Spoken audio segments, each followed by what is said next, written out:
Hello, thank you. Right, quiet down. Hello and welcome to this week's video of Grill the Leader. Alongside me to help me here is Kaz, and today we'll be grilling the man, the myth, the legend, Mr. Peter Tait. Hi folks. No. So, I'm just going to get straight into it and pass over to Kaz. Thanks, Cameron. It's good to have you with us. I'll introduce you so you don't introduce yourself, presuming everybody knows you. But it's good to have Cameron with us here as our guest presenter. So, Pete, I get the fun job. I get to ask you the random questions that have been sent in, and these are the questions that you have not seen. You have no idea what is in these questions. So, in a couple of minutes, we'll go back to Cameron, and Cameron's going to ask some questions about your special subject, which this is experience in real life together. But before we get there, the really, really important questions, I thought we'll start with a great one.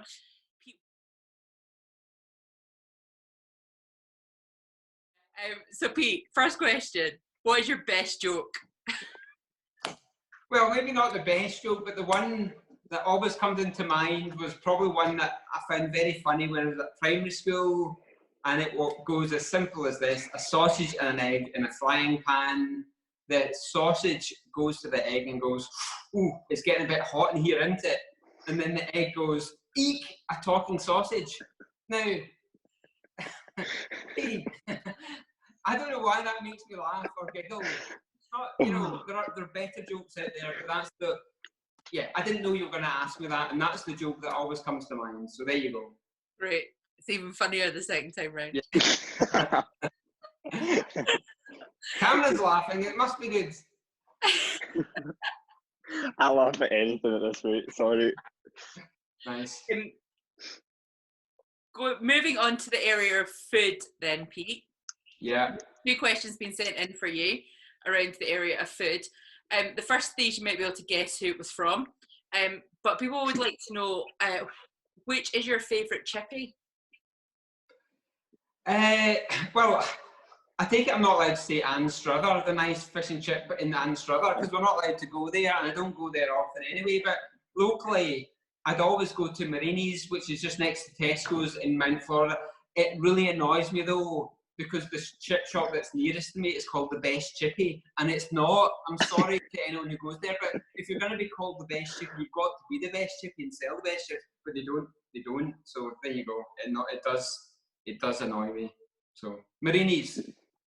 Great. And second food question, what would your typical Chinese order be? Yeah, well, we're not usually big on starters, but we usually just maybe get 3 meals. And there's always a chicken chow mein or a special chow mein. There can be beef and green pepper and black bean sauce. There can be a lemon chicken in there. There can be sometimes the garlic prawns. Sam likes his dry salt and chili chicken. It's quite dry, but no, it's good. So a mix of those kind of. I like chicken satay as well. No one else likes that, so that's my choice is bombed out. So yeah, it's all good. Chicken satay is a good choice. That's what I would. Yeah. I was going to say Sam's going the correct way with his salt and chili chicken.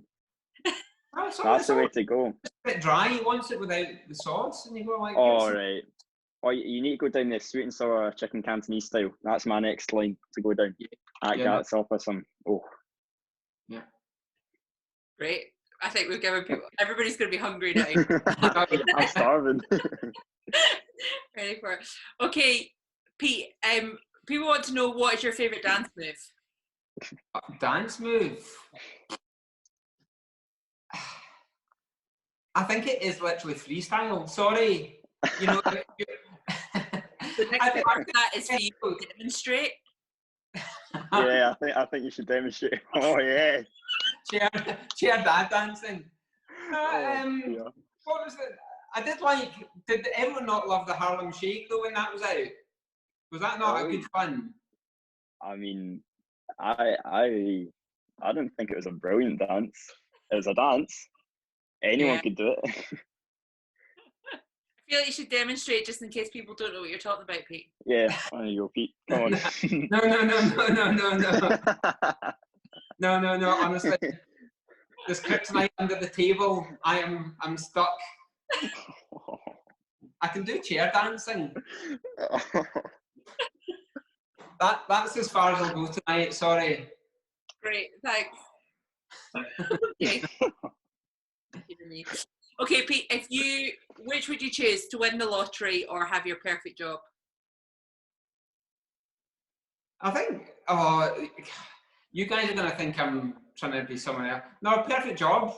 I think if you're happy and enjoy work, and I am glad to say I'm in that position. I'd like both. I'm not gonna lie. But then if you won the lottery, you don't need to work. That's the thing is though. But yeah. Happy at your job. Yes, happy at your job. That's always the right answer. Cool. Now, people want to know who your favourite youth leader is, but apparently you're not allowed to say Sam. Favourite youth? I feel that's a bit unfair because they're such a good. We've all got different qualities and. There you go. I always had a special affiliation with affiliation, so that's not even a word. So affiliation with the Silver Fox, my fellow. I can't speak now. My fellow Silver Fox, Kenny Howard, but he's get back in it. Can I say sorry to all the other guys? Ed, he's such. He could be a Blue Peter presenter. He's always doing stuff. He's just an interesting chap to know. And even with his wee birds, he's got a camera on his birds in the garage. I think he's a better parent, and I'm not fishing for a compliment here. He seems to be a better parent, an all-round good guy parent. So there you go. If I had to pick one, you put me on the spot. There you go. Great. Okay, this may well have been written by one of your sons. Apart from Andrew, which son do you prefer?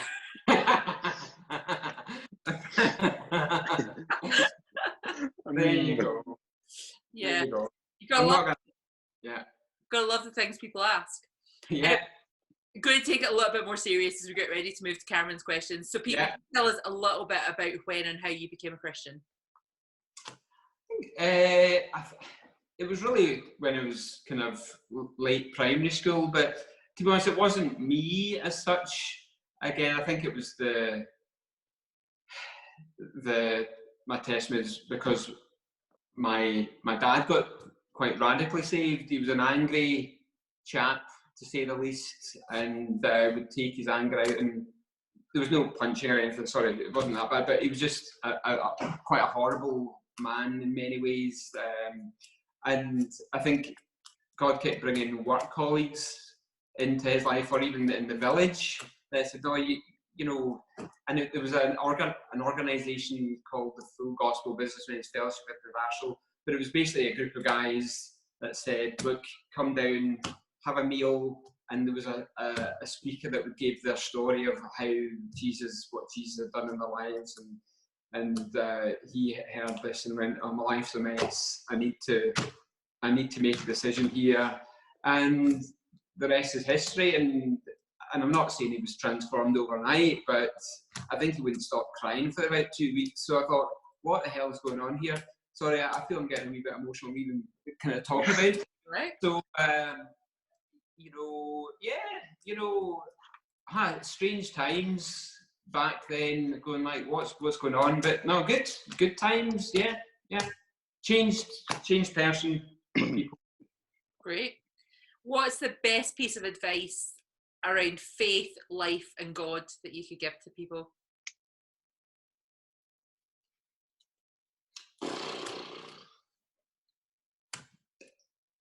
I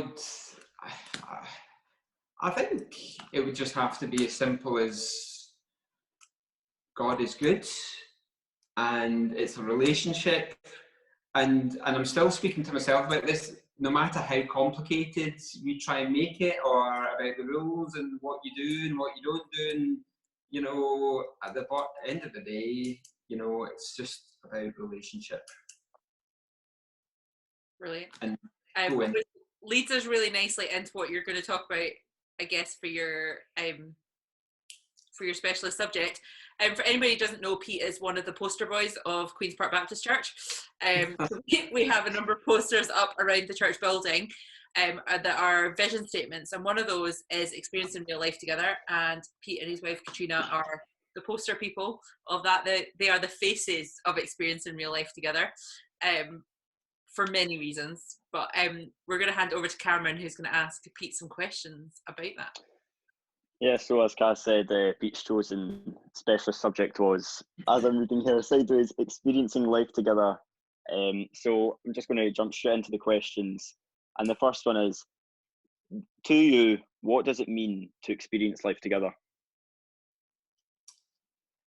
Again, I think in church circumstances or Christian circles, again, there's always got to be this feeling of, oh, it's the best life ever, it's the happiest life, and nothing ever goes wrong, you know, and once you've made a decision to follow Jesus, it's party all the time, whatever, but, you know, it's not like that. I think God never said life was going to be easy, but, you know, he did say, you know, I'm going to be with you in all circumstances, and you know, I think it's just about being, I think, real with each other, you know, so we're there to celebrate with people and have a good time and party with people who are in the best places in their life, and they need someone to celebrate with, and but I think, as we all know, and this is maybe one of the challenging times, that right now with the coronavirus, there's people who might be struggling financially or lost jobs, are broken, you know, anyway, whether it's illness, cancer, broken relationships, whatever, you know, I think there's a challenge for the QP and church to just be able to be real with each other, and instead of putting a mask on, and that was partly why this, you know, not pretend to be someone else, because I'm not Superman. I don't know if anyone knew that. I'm not. God, you got us there. You got us there, Pete. Yeah, there you go. So, yeah, it's really just taking any mask off and just coming alongside people and sharing in the good bits, being there in the pain and the heartache, and yeah, trying to be real with them. Very good answer. Does that answer your question, Cam? It did. It's a very good answer. So Cam. Yeah. Let's see if you can answer all of them as well as that one, or even better. So, in what practical ways do you think we can start experiencing life together? There you go. Yeah, we've seen a lot of practical ways. So I wasn't sure if you meant during now, because we're all locked down. Life just now is completely different. Yeah. Mostly when we all used to kind of run through fields together. And anyway, sorry, you know, I think this was another reason I wore the Superman thing, because not all superheroes wear capes, you know, and you think of that awesome guy who's 100 captain, well, he's been promoted now, is it Colonel Tom Moore, who's been doing laps around his garden and raised lots of money. But so obviously things like that, you see obviously in these times, there's lots of practical ways of helping, but ultimately we've just got to get involved with what's going on and do something.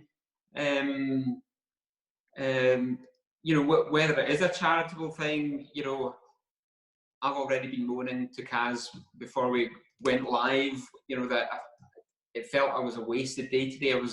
I did nothing and read, but that's obviously not a waste, but I felt it was a waste.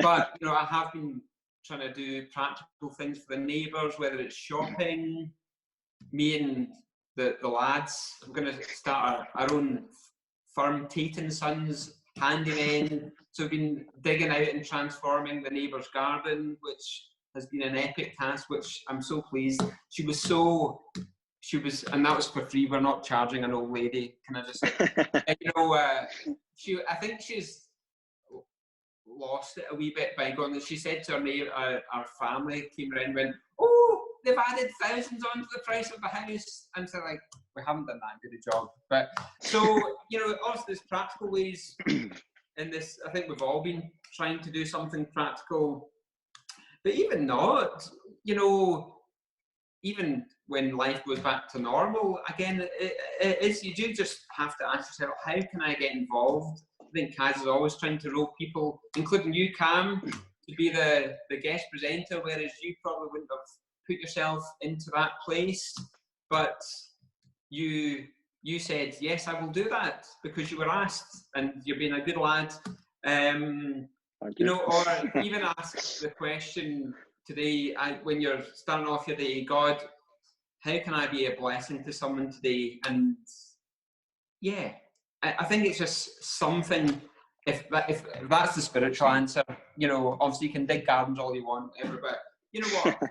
How can I be a blessing to someone today is always a good question to ask at the beginning of the day. Unless you're in a bad mood, you might ask that question at midday in a bad mood. But there you go. All right. So moving on from that question, how doesn't experiencing life together affect our faith? Yeah. So I suppose you're asking that, it's bad to be in isolation, isn't it? It's awful. Yeah. It's miserable. Yeah. Listen, you've got to check on your extroverts here, because there's a lot of introverts who it doesn't seem to be a lot of change in their lifestyle under quarantine, but yeah, you can't do this life from a solitary point of view. Faith always involves people. We're made for relationship. That's the way God made us. Obviously, some people like relationships better than others and get more life from them, but ultimately, if you are praying in your room all the time by yourself, especially when you think about, please God, if you were to pray just now, please God, make the coronavirus go away, I'm not saying God couldn't do it, because I'm sure we've all prayed that, but it doesn't seem to, especially the big prayers, I feel you've really got to be in company. You've really got to put yourself in a position where you're going to be in contact with people and see what people's needs are, and praying to, well, it's always good for faith to start with the little things, whether someone's got a headache or is there something practical they need doing, rather than locking yourself away. But I think there's always encouragement from people. Again, it is always nice to meet together in church or friends, whatever, but there's primarily encouragement. If you've not had a good week, you can bet someone in QP's had a good week, and something that they are saying has sparked something. So yeah, isolation is a bad place to be in. That's all. Did I answer the question there, Cam? I'm not sure. Did I? I mean, we went off on a few different strings, but I think we can all come together and say that you did, just in your own way. So obviously, you're a leader at QP. You live with your wife and your two sons. You've got a community around you. So how do you feel that having a community of believers has helped you in the good? Yeah. Sorry, you sounded a bit like Stephen Hawking there. Sorry. Should I re-say it? So yeah, the community. Yeah, how do I feel that the community of believers at QP have helped? And can I say we've been blessed as a family, because well, I think all of you know that I am an optician, and these don't have lenses in yet because I've still got good eyesight. But yeah, both Katrina and myself are self-employed, so the coronavirus is not a good time for self-employed people, and it's particularly not a good place for opticians because you cannot do, you know, an eye test if you're a million miles away, essentially, you know, or even 3 meters away, you know. So, but listen, the amount of phone calls, cards, you know, video calls, you know, contact, you know, has been amazing, and people have been really supportive, you know, and family have helped as well. So listen, we know that, listen, and not just now, the coronavirus, but there was time when Katrina was ill and the church made meals for us. There was a rota for, because like, my cooking's not good, honestly. I don't think my kids would have been still alive, you know. So yeah, we know what a blessing the church has been to us, you know, particularly in the hard times. But obviously, it's a blessing in the good times as well. So yeah, feeling the love, QP, awesome. Sorry. Yeah, good answer there again. So, how would you encourage someone who is a Christian but isn't a part of a church community to then get them plugged into a church community? So getting them involved in it all. How would you encourage that upon someone? Yeah, no, I suppose it can be quite tricky, you know, because you use the word how do you encourage that, you know. I suppose, again, you just have to come alongside them in a nice way, because we're not allowed to hit people and twist their arms up their back. That's not allowed, is it? So we're not allowed to do that, you know. So obviously show them love and grace, you know. But I think you'd have to just try and emphasise that we can't do it alone. And as Kaz's tagline is "Family we go." You know, we're not made for like individual lives. We're made to be in relationship with God, with each other. You know, and if they're Christians, if you're talking about a Christian, you've got to believe that they believe in the Word of God. So you'd point to the Bible and say, look, the Bible says, you know, like, don't be in the habit of, you know, sorry, I can't speak again. Don't forget to meet together on a regular basis, or you know, fellowship is important. Or even, you know, even Jesus and the disciples, you know, they just hung out constantly. Or if you took an example from the Old Testament, you could talk about, you know, we're all living stones piled up to make an altar of worship to God. You know, we've all got a part in that, you know.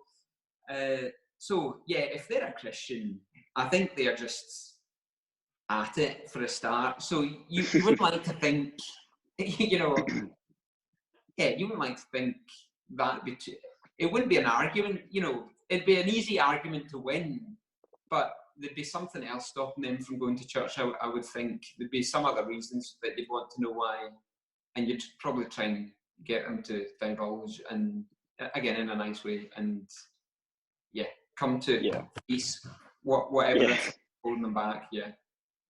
Okay. So what kind of examples of doing life together do you think people should aspire to?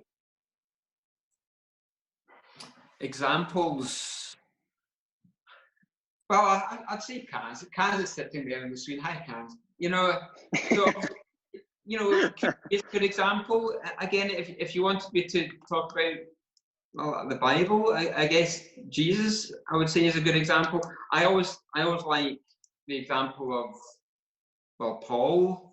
You know, the Apostle Paul, who I think it was at Corinthians. He actually says, you know, if everyone could follow my example, and you're going, for goodness sake, I wish that is something that would be awesome to be able to say, that if I could say to youth, well, I'd like to say sometimes they could follow my example, but you know, but to be able to say to people, yeah, you know what, look at Jesus, but you know, follow me, because I'm following Jesus here very well here. or even the guy, I was thinking of Paul, Barnabas took Paul under his wing. So you had this guy that was basically a killer of Christians, and basically he took him under his wing, and then he was a good leader and said, look, hey, off you go. He was accelerating, and Barnabas was quite happy to take a back seat, So have I gone into ramble? What was the question again? So the question was, what kind of Example, examples should people aspire to? Yeah, sorry. I kind of thought, I'd gone talk off. Yeah, so there's lots of good examples in the Bible, but listen, I'm not just saying just Kaz here, but Kaz and QT, I think, do a good job. There's always something there's always something to get involved in, and trying to pull people in from the periphery, because sometimes people like to hide in church, there's, sit in a dark corner somewhere, but, ultimately you want everyone to be in relationship and have the opportunity to experience, what's going on in the church and have a full relationship with each other and with God. Yeah. Cool. So leading on from that question, you said there's loads of examples in the Bible, and then you gave the example about Kaz and church. Out of all the ones you can think of, do you have a favourite one, or one that you think is better than others, or one that you think that really applies to me and I feel this is best? So I had to let me think. That wasn't on the questions, can we? That wasn't in the rehearsals, for goodness sake.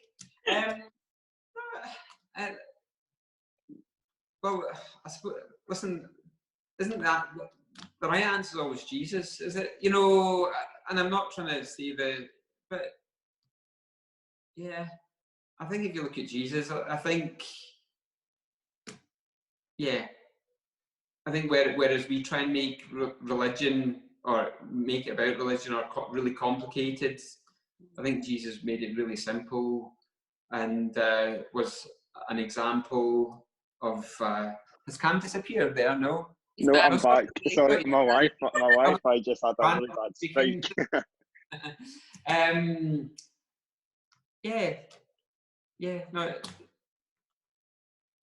Jesus. Yeah. Sorry, I lost the words there. That's all right. So I've just lost my questions there. So, last but not least, how would you help someone who you feel isn't experiencing life together with others? What would you try and do to help them out? I suppose life together looks different for different people, and I guess I've already talked about life of someone who's an introvert is very different from an extrovert. I think it just comes down to trying to build relationships, I guess. We don't have a right to say to people, come and do this or do that, or, you've got to have some kind of friendship before we've got the right to be able to, and it's not just about trying to get extra people in church, or, do we generally care about the individual, and I think if people can see we actually care about the individual. Now, obviously, Kaz can't look after 500 people, or Ian can't look after 400 people, or whatever, but, if there's a core of people, of believers that, we all are trying our best to look out for one another, or try and pick out the new faces, or the people who haven't been to church in a while, or, through various, circumstances, if people can see that we care and we are genuinely interested, I think that's where that starts. And again, people respond in different ways. I don't think some people would want a visit from Kaz. Not that Kaz is very nice, sorry. But, some people don't want, they might just want a wee card. They might want a wee phone call. Some people respond to if you make baked goods for them. That would be me. I would respond if someone. Sorry, yeah.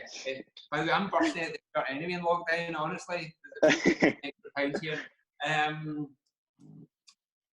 So yeah, again, just coming alongside people best as we can and being genuine and real. Again, using that word "real" without, being ourselves without any, what's the word? No hidden agendas, or just being genuine and coming alongside people.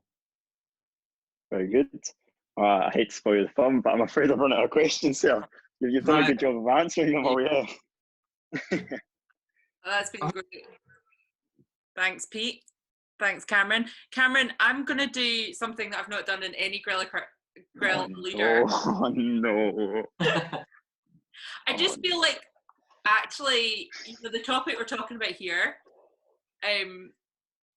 is one you've spoken to me about in the past.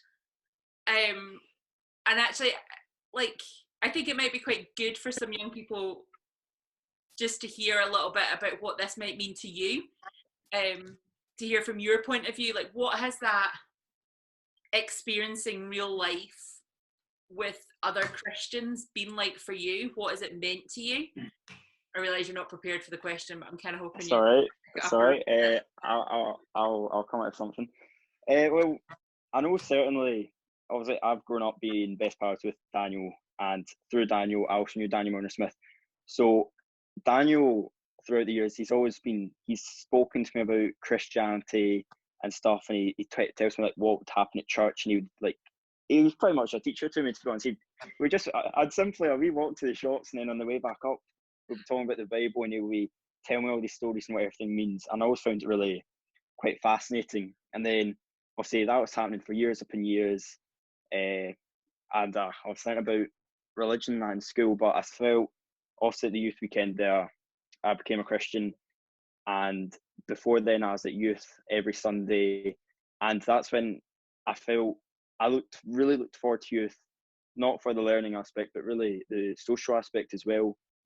Seeing all my friends when maybe back at home I wasn't really seeing anyone, and I was seeing new faces every week, because there's always new faces at youth, and the groups would always they'd mingle well, so you'd be talking to someone new every weekend, and each person had a different story, kind of spoke differently, so it wasn't all the same, and I really got a wide kind of, don't know what the word I'm looking for, I'm turning to Pete. I got a really wide range of just differences between people, and I thought that was really good, and it helped me look at things differently, and not just the way I would look at it, but maybe the way other people would look at it. And I felt that was just really beneficial to me to become who I am today, whereas before I don't think I would be who I am today without church and the Christians around me and giving my life to God and all that. Awesome. And do you think it's only, I think I know the answer to this, or I kind of hope I know what your answer is going to be of this, but do you think it's just about what happens in the church building, or is there something about how we do real life together, in our communities and schools and stuff as well? Well, I know certainly in schools, religion isn't looked upon the most. Other things looked upon it's different experiences in different schools when people know that you're a Christian. Obviously, some people support you. You've got those idiots, I hate to say it, but you do have them in schools that maybe think it's a bit of a joke. But I know certainly in church is really good, but obviously out of church, you're praying in your own time. You might be reading the Bible. You might be doing some self-teaching, and I think it's also really beneficial outside the church as well, because that is the real life experiences that you're going to need to experience for the rest of your life. And it really helps you become more independent in the way, so you don't always need to rely on every Sunday morning at youth or in the main service. You can go and talk to God when you have to. You know what you have to do, and when you don't, you know who you can talk to outside of youth and church times. And you mentioned, when I asked you the first question, you mentioned Dan. I wonder, like, you don't have to give like loads of details, but I guess because I know a bit of your story, and I know a bit of the story of kind of how you started coming around church and that kind of stuff. Like, we talk about experience in real life together. We talk about like kind of maybe some more of the churchy things, but for Sorry, me, my Wi-Fi is currently going a bit insane. I'll probably end up disconnecting and connecting back. that's okay. We'll catch up again. I guess I'm just going to keep talking until Cameron joins us again. Yeah, there we go. I heard none of that. I guess for me, like so the experience in real life stuff together has been really key for me, particularly in those difficult times. But for me, it's not necessarily always been around, I guess, somebody saying a God thing or whatever. Pete alluded to it a little bit, you know, somebody that brings food to your door, or that just gives you a shoulder to cry on, or is just a mate to go and hang out with. And I don't know if you caught it before, but I was just saying, like, for you spoke about Dan, and whether there's any like examples of that kind of stuff from that friendship that's been about experience in real life together, that you'd be willing to share. Yeah, definitely. So obviously, if you're at the youth weekend, you know my whole story. So my mum was in hospital, so I was living alone after I turned the legal age of 16, of course, before my gran was coming down. For anyone out there might grasp me in, but no, it was certainly, it was a really tough experience for me. I went through a lot of ups and downs. My school life became really hard. Grades didn't go to plan. It never went the way I expected it to, or I even wanted it to. And I've had to change who I am and what I do because of that. But obviously, throughout that whole time, with Daniel literally living right round the corner from me, I think I was in his house more than my house. I was getting fed more in his house than I was in my house. And it felt like, as I'm sure they would agree, we've always got jokes that it's as if they've adopted me. And I pretty much, you could say I lived there. The amount of times like I fell asleep during the day there, I'd go around there and try and get some studying done. And half the time I'd go, I'd be talking to Nicky and Daniel would be up in his room. It was that comfortable. That wasn't as if, oh, Daniel's got a pal around, so he needs to be down there with us. I would honestly just talk away. And when it came to things like my birthday, I was invited round, they would get me presents, they would give me special dinners. Like first year it was Domino's, next year it was a steak. It was my first steak, and if you're ever looking for a good steak, I'd shout out Nikki Meek. She does a very good steak. No, yet Daniel's whole family, even the dog, offered their shoulder to cry on. I mean, I don't know how many times I started crying around at that house, and just out of thankfulness, not even being upset. It was just, I didn't expect people to be so like kind-hearted and actually offer that help. And as much as I'm only talking about Daniel's family, there's plenty of other families out there. I mean, people know I was at his house a few times with Andrew, or I'd be playing football with Andrew, I'd get dinner around there with Daniel Milner Smith as well. I didn't quite go to his house, but he would always offer to come out and he'd see me. And I just had loads of friends. And then at Soul Survivor as well, I think it's hard to name a better experience, to be honest, with the amount of shoulders there to cry on and the amount of people to talk to, people I've never even spoken to before that I met, I'm now best pals with. And it's surprising. It's a really good experience. And that's like all outside the church, never mind inside the church. Yeah, great. I think it's just good for people to hear the stories from all around and from different people to hear about how we can do this whole thing of experience in real life together. I want to say thank you to both of you. Thank you to Cameron. Thanks for also being willing to take some questions there. No, sorry. That was great. I can breathe now. Thank you, Superman, for joining us. And thank you to everybody for watching. We will be back next week with another guest presenter and another leader to be grilled. Very good.